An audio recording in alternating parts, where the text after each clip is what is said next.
እስኪ አንድ ጥያቄ ልጠይቅ። አንዲት ሴት መጀመሪያ ላይ ስታይ በዚያች በሰከንዶች ውሳኔ ውስጥ በአእምሯ ምን አይነት ትልቅ የስነ ልቦና ፕሮሰስ እንደምታካሄድና ስላንተ ምን እንደምትገነዘብ አስበው ታውቃለህ? ብዙ ወንዶች ሴቶች በመጀመሪያ እይታ የሚሳቡት በቁመት፣ በጡንቻ ጥንካሬ ወይም ደግሞ በለበሱት ውድ ሸሚዝ ብቻ ይመስላቸዋል። እውነታው ግን ሳይኮሎጂስቶች ፈርስት ኢምፕሬሽን በሚሉት በዚህ ሂደት ውስጥ ሴቶች በጥቂት ሰከንዶች ውስጥ የሚያስተውሏቸው እጅግ ጥልቅና እምቅ የሆኑ ነገሮች አሉ። ታዲያ ዛሬ በዚህ ቪዲዮ ውስጥ አንዲት ሴት ገና እንዳየች የምታስተውላቸውንና አንተ ላይ ያላትን እይታ ሙሉ በሙሉ የሚቀይሩትን 3 ወሳኝ ስነ ልቦናዊ እውነታዎች አንድ ባንድ በግልጽ እነግርሃለሁ ማለት ነው። ይህንን ሚስጥር በዕለት ተዕለት እንቅስቃሴ ውስጥ በሚገባ ከተረዳኸው ከርቀት እንኳን ሳታወራት በጥቂት ሰከንዶች ውስጥ በአእምሯ ውስጥ አዎንታዊ የሆነ ትልቅ ተጽዕኖን ማሳደር ትችላለህ ማለት ነው። ስለዚህ እንደተለመደው ይሄ ቪዲዮ በዋዛ የሚታይ ስላልሆነ ወረቀትና ስክሪፕቶን አዘጋጅተህ አጤራን እየጻፍክ ትከታተለኛለህ ማለት ነው። መጀመሪያ ግን ቻናሉን ሰብስክራይብ ማድረግ፣ ቪዲዮውን ላይክ ማድረግና ሐሳብህን ደግሞ በኮሜንት መስጫው ላይ መጻፍ እንዳይረሳ። ዳይ በቀጥታ ወደ ቪዲዮ ገባለሁ። እንግዲህ ሴት ልጅ ገና እንዳየች ከምታስተውላቸው 3 መሰረታዊና ዋና ነጥቦች መካከል በመጀመሪያ የምናነሳው አመለካከትንና ከሌሎች ሰዎች ጋር ያለን ቁርኝት ነው። አመለካከት ሲባል እንግዲህ የሚገለጽበት ብዙ መንገዶች አሉ። ነገር ግን በመጀመሪያዎቹ ጥቂት ሰከንዶች ውስጥ እንዴት ይሄን ልታክ ትችላለች ብለህ ልታስብ ትችላለህ። ብዙዎቻችን ይህንን በፍጹም አንገምትም። አመለካከት የሚታይ ነገር ነው ወይ? ያውም ደግሞ እንዴት በጥቂት ሰከንዶች ውስጥ ይታያል ልትሉ ትችላላችሁ። ነገር ግን የምታደርጋቸው ነገሮች በሙሉ አመለካከትን በደንብ አድርገው ያሳያሉ። ይህንን ነገር በምሳሌ እንመልከተው። አንዲት ሴት ስታልፍ አንተ ምናልባትም ካፌ ውስጥ ሆናችሁ ሊሆን ይችላል። ከአስተናጋጅ ጋር እየተከራከርክ ወይም እየተጣላ ወይም ደግሞ ጥሩ ያለው ነገርን እያሳየ እያመናጨካት ነው እንበል። ይሄ እንግዲህ በትክክል አስተሳሰብን ያሳያል። ለሰዎች ያለን ክብር በሚገባ ያሳያል። ቃል ተናግረ ከሷ ጋር አውርተ ኮሙኒኬት አድርገ ባህሪን አውቃ ምናምን አይደለም። ነገር ግን ሰዎችን ማታከብር ከሆነ ሰዎችን የምታዋርድ አይነት ሰው ከሆንክ ይሄንን በሚገባ ማስተዋል ትችላለች ማለት ነው። ስለዚህ ያ ነገር ውስጧ ተቀርጾ ይቀራል። ብዙ ፊልሞችም ላይ ታችሁ ከሆነ ወይ ሴቷ ወይ ወንዱ በፍቅር ከሚማረኩባቸው ነገሮች ውስጥ አንደኛው ይሄ ነው። ይህም ደግሞ አመለካከት ነው። ሄደው ነግረዋቸው ተዋውቀዋቸው ሳይሆን እንዲሁ ለሰዎች የሚያደርጓቸው ቀና ነገሮች ወይም ደግሞ ምናልባትም መንገድ ላይ ትልልቅ ሰዎችን በአክብሮት መንከባከብ፣ መንገድ ማሻገር፣ ብቻ ሌላም ነገር ማድረግ ሊሆን ይችላል። እነዚህ ድርጊቶች በተግባር የሚገለጹ የሰዎችንም ማመለካከት ቁልጭ አድርገው የሚያሳዩ ናቸው። ስለዚህ አንተ ከሌሎች ሰዎች ጋር የምታደርጋቸው ነገሮች ምን ይመስላሉ? በፈገግታ ተሞልተ በጣም ጥሩ የሆነ ንግግርን እያደረግ ከሆነ ይሄ ልጅ ደስ የሚል ልጅ ነው ትላለች። በተቃራኒው ደግሞ በቁጣ ተሞልተ እሳት ለብሰ እሳት ጎርሰ ሰዎችን እያመናጨክ ምላሽ የምትሰጥ ከሆነ ደግሞ እነዚህ ነገሮች ለሷ የሚሰጣት መልእክት አሉታዊ ነው ማለት ነው። ምናልባትም በጊዜ ሂደት ቀርባ አይታ ይሄ ልጅ እንደዛ አይደለም የዚያኔ ጥሩ ነገር ላይ ስላልነበረ ነው ምናምን ብላ ሐሳቧን ልትቀይር ትችላለች። ነገር ግን በዛ ቅጽበት ላይ የሚሰማት ስሜት ያ ብቻ ነው። አመለካከትን በዛ ትለኳለች። አንዴም ላይሆን ይችላል። በተደጋጋሚ ስታይ ከሰዎች ጋር የምትጣላ፣ ከሰዎች ጋር ጥሩ ባልሆነ መንገድ የምትነጋገር ከሆነም ይሄ ልጅ መጥፎ ሰው ነው ብላ ታስባለች። ቀርባ አላወራችም፣ ስላንተም የሰማችው ነገር የለም። በቃ እዛች ጋር ባየችው ነገር ብቻ ትገምታለች ማለት ነው። ከዚህ በተቃራኒ ሁሌ ስታይ ደግሞ ሰዎችን የምታግዝ፣ ሰዎችን የምታስቅ፣ ከሰዎችም ጋር ጥሩ የሆነ ንግግርን የምታደርግ ከሆነ ይሄ ልጅ ጥሩ ልጅ ነው ብላ በልቧ ትስላለች ማለት ነው። ቅድም እንዳልኩት ይሄንን የምታደርገው ቀርባ አውርታህ ምናምን አይደለም። በቃ ፈርስት ኢምፕሬሽን በምንለው ነገር ውስጥ ነው። በመግቢያችን እንዳነሳ ነው በዛሬ ቪዲዮ የምንመለከታቸው 3ቱም ነገሮች ፈርስት ኢምፕሬሽን የሚባለው ነገር ላይ የሚካተቱ ናቸው። ነገር ግን አመለካከት ሲባል ብዙ ሰው የሚመስለው ሰዎችን ቀርበናቸው አይተናቸው ምናምን ይመስላል። ያ ከሆነ ምናልባትም ሰዎች የተጠናና የተለማመዱትን ሐሰተኛ ማንነትንም ሊያሳዩን ይችላል። ከዛ በላይ ግን የሰዎችን እውነተኛና ትክክለኛ ማንነት የምናየው በዕለት ተዕለት ሕይወታቸው ውስጥ ከሌሎች ጋር ባላቸው በሚያደርጓቸውም ነገሮች ነው። አስቀድመን እንዳልነው አንዴ ላይሆን ይችላል በተደጋጋሚ የሚያሳዩት ነገር የውስጣቸውን እውነተኛውን ትክክለኛውን ማንነታቸውን ይገልጻል። አንዳንድ ሰው የሆኑ ግንኙነቶችን ሊያስመስል ይችላል። ምናልባትም ስራ ቦታ ላይ ሌላ ባህሪ ሊኖረው ይችላል። ሌላ ሰፈር ላይ ሲሄድ፣ ሌላ ቦታ ላይ ሲገኝ ምናልባትም ሌላ ባህሪ ሊያሳይ ይችላል።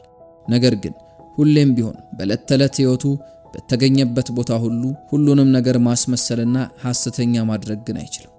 የሚሆንበት ምክንያት ደግሞ እውነተኛ ማንነቱ ካልወጣው ብሎ ስለሚጋፋና በሆኑ አጋጣሚዎችም ያንን እውነተኛ ማንነቱን መመልከት ስለሚቻል ማለት ነው።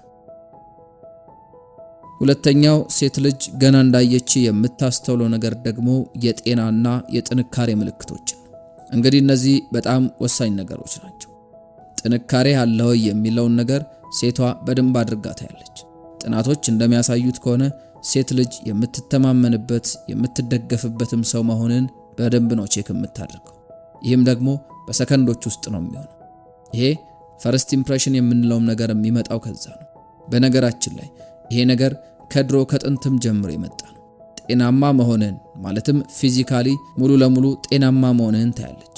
ከዛ ደግሞ ማስተዋል ያለብህ ነገር እሷ ራሷ እያየች እንደሆነ ላታቁላት ትችላለች። በቃ ዝም ብላ ፊልም የምታደርገው ነገር በመጀመሪያዎቹ ሰከንዶች ውስጥ አይታ ጥንካሬ አለ ሆይ፣ ጠንካራ ነው ሆይ፣ እሷን መጠበቅ ትችላለህ ሆይ የሚለውን ነገር በደንብ አድርጋ ታስተውላለች። እዚህ ጋር ምን ነገሮች ይታያሉ ካልከኝ የሰውነት ክብደት ሊሆን ይችላል፣ ቀጥ ያለ የሰውነት አቋም፣ እኔን መጠበቅ ይችላል የሚለውንም ጉዳይ በዚህ ውስጥ ትመለከታለች ማለት ነው። ከኮንፊደንስ ጋር በተገናኘ ደግሞ አይኖቼ የሚያዩት አስተያየት እንዴት ነው? ይሄ ሰው እኔን ሊታደገኝ ይችላል ወይ? ብተማመንበት ጠንካራ ነው ወይ የሚለውን ነገር በተክለ ሰውነት ላይ ከሚታየው ውበትና መልክ በዘለለ ውስጣዊ ነገርህንም በደንብ አድርጋ ታያለች። ስለዚህ ሴት ልጅ ገና እንዳየች በመጀመሪያዎቹ ሰከንዶች ውስጥ ጤናማነትንና ጥንካሬን በደንብ ታስተውላለች ማለት ነው። ሶስተኛውና የመጨረሻው ምልክት ደግሞ በራስ መተማመንና ማህበራዊ ደህንነት የምንለው ነው። ብዙ ጊዜ እንደማነሳው ሴት ልጅ እንድትወድህ በራስ መተማመን የሚባለው ነገር በጣም ወሳኝ ነው። ይሄ እንግዲህ ፊልም የሚደረግ እንጂ እንደዚህ ነው ተብሎ የሚገለጽ ነገር አይደለም። ለምሳሌ አንዲትን ሴት ጠርታችሁ ብትጠይቋት ከወንድ ልጅ ምንድነው ደስ የሚልሽ፣ መጀመሪያ እንደቀረብሽውስ ምኑን ታያለሽ ብትሏት የምትሰጣችሁ መልስ እንደዚህ ነው እንደዛ ነው የሚል ቃል በቃል የሚገለጽ ላይኖር ይችላል። ቃል በቃል የሚገለጽ ላይሆን ይችላል። ነገር ግን በእርግጠኝነት መናገር የምችለው ኮንፊደንስ የሚለው ቃል እሷ ምላሽ ውስጥ ይኖራል። በትክክል ሰዎች ይሄን እፈልጋለሁ እንደዚህ እመኛለሁ የሚሉት ነገር ይኖራል። እሱም ደግሞ ፊልም የማያደርጉት እያዩት እንደሆነ እንኳን የማያውቁት ነገር ነው። እሱም በራስ መተማመን ነው። ቀጥ ብለህ ስትሄድ ከሌሎች ሰዎች ጋር የምታወራበት መንገድ፣ ሐሳብን የምትገልጽበት መንገድ፣ ራስን የምትመራበት መንገድ በሙሉ በመጀመሪያዎቹ ጥቂት ሰከንዶች ውስጥ በሴት ልጅ እይታ ውስጥ የሚገባና ነጥብ የሚያስጥልም ጉዳይ ነው ማለት ነው። ከነዚህ መመዘኛዎች ውስጥ አብዛኛው አንተ ጋር የሚገኝ ከሆነ ይሄ ልጅ በጣም ደስ ይላል፣ በጣም አሪፍ ልጅ ነው የሚል መልእክትን በሴቷ ውስጥ ትፈጥራለህ ማለት ነው። እነዚህ ቅድም የጠቀስኳቸው ነገሮች በሙሉ ኮንፊደንስ ከምንለው ነገር የሚወሰዱ ናቸው። ሴቷን አትራክት የሚያደርጓት ወሳኝና ትልልቅ ነገሮች ናቸው። እዚህ ጋር ደግሞ በተጨማሪነት የምናነሳው ማህበራዊ ደህንነት የምንለው ነገር ነው።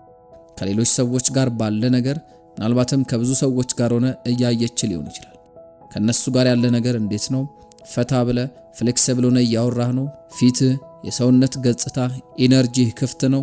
ዘና ብለህ ነው የምታወራው ወይስ ደግሞ በድንጋጤና በመሳቀቅ በመጨናነቅ ውስጥ ሆነህ ነው እያወራህ ያለው የሚሉ ነገሮች በሙሉ ለሴቷ አንዳች የሚሰጡት መልእክት አለ። አካባቢህን መምራት ትችላለህ የሚሉ ዲቴሎችንም በደንብ ታያለች። ምክንያቱም ያለህበት ሁኔታ ከሰዎች ጋር ያለህ ነገር በጣም ቁጥብ ከሆነ አንገትህን ደፍተህ ሊሆን ይችላል፣ በድንጋጤ ውስጥም ሆነ ሊሆን ይችላል። እነዚህ ነገሮች ጥሩ ነገር ላይ እንዳልሆንክ በደንብ አድርገው ያሳዩታል። ይልቁኑ ከሰዎች ጋር ሆነ ያለህበት ሁኔታ ደግሞ በተቃራኒ ሆኖ በጣም በከፍተኛ በራስ መተማመን ቀና ብለህ ቀጥ ብለህ ሰውነትህ የተጨናነቀ ሳይመስል ከሰዎች ጋር በሚገባ ኮሚኒኬት የምታደርግ ከሆነ ይሄ ደግሞ በተቃራኒ ወደ ሴቷ አዎንታዊ የሆነ መልእክትን ይልካል ማለት ነው። ይሄ ልጅ በጣም ጥሩ ልጅ ነው፣ በጣም መልካም ነው፣ በሰዎችም ዘንድ ተደማጭና ተፈላጊ ነው የሚል መልእክትን በልቧ ውስጥ ታስቀምጣለህ ማለት ነው። ስለዚህ ኮንፊደንስ በጣም አስፈላጊ ነገር ነው። ያንን ለማምጣት ደግሞ ደጋግማችሁ ራሳችሁ ላይ መስራት ይኖርባችኋል። ኮንፊደንሳችሁን ለማዳበር ይህም ሲባል በፍቅር ግንኙነት ላይ ብቻ ሳይሆን በሌሎች በህይወት መስኮችም ሁሉ በራሱ የሚተማመንና የሚፈልገውን ነገር መምራት የሚችል ሰው ለመሆን የግድ ራሳችሁ ላይ በጥልቀት መስራት መቻል አለባችሁ። ሴቶች በመጀመሪያዎቹ ጥቂት ሰከንዶች ውስጥ እነዚህን ነገሮች በሚገባ ይለያሉ። ይሄ ሰው የሚፈልገው ነገር ውስጡ አለ የሚለውንም ነገር ደግሞ በደንብ ያሉ ማለት ነው። ኮንፊደንስ በጥቂት ሰከንዶች ውስጥ የሚታይ ነገር ስለሆነ በሚገባ ማሳደግ ይኖርባቸዋል። ስለዚህ ስናጠቃልለው ሴቶች ገና እንደተመለከቷችሁ እነዚህ ነገሮች በደንብ አድርገው ያሉ ማለት ነው። አስተሳሰባችሁን፣ ለሰዎች ክብር አላችሁ፣ ሰዎችን በጨዋነት ታናግራላችሁ፣ ማህበራዊ ህይወታችሁ ላይ ጥሩ ናችሁ ወይ፣ የጤናና የጥንካሬ ምልክቶች ሲታይባችኋል የሚሉና ሌሎች ጉዳዮችንም በሰከንዶች ውስጥ በጥልቀት ስለሚመለከቱ በእነዚህ ነገሮች ዙሪያ ራሳችሁን ማዘጋጀት ይኖርባችኋል ማለት ነው። እንግዲህ ለዛሬው ሴት ልጆች ገና እንደተመለከቷችሁ እናንተ ውስጥ የሚያስተውሏቸውን ወሳኝ 3 ነጥቦችን ወደ እናንተ ያደረስንበት መሰናዶ እስካሁን የተከታተላችሁትን ይመስል ነበር። በቀጣይ ሌሎች የወንዶች ጉዳይን የተመለከቱ መሰናዶችን ይዘን ዳግም ተመልሰን የምንገናኝ ይሆናል። እስከዚያው ቻናሉን ሰብስክራይብ በማድረግ አብሮነታችሁን እንድታሳዩን በአክብሮት እንጋብዛለን። የሰዓቱን መሰናዶ ግን በዚሁ እናጠቃልላለን። ይመቻችሁ።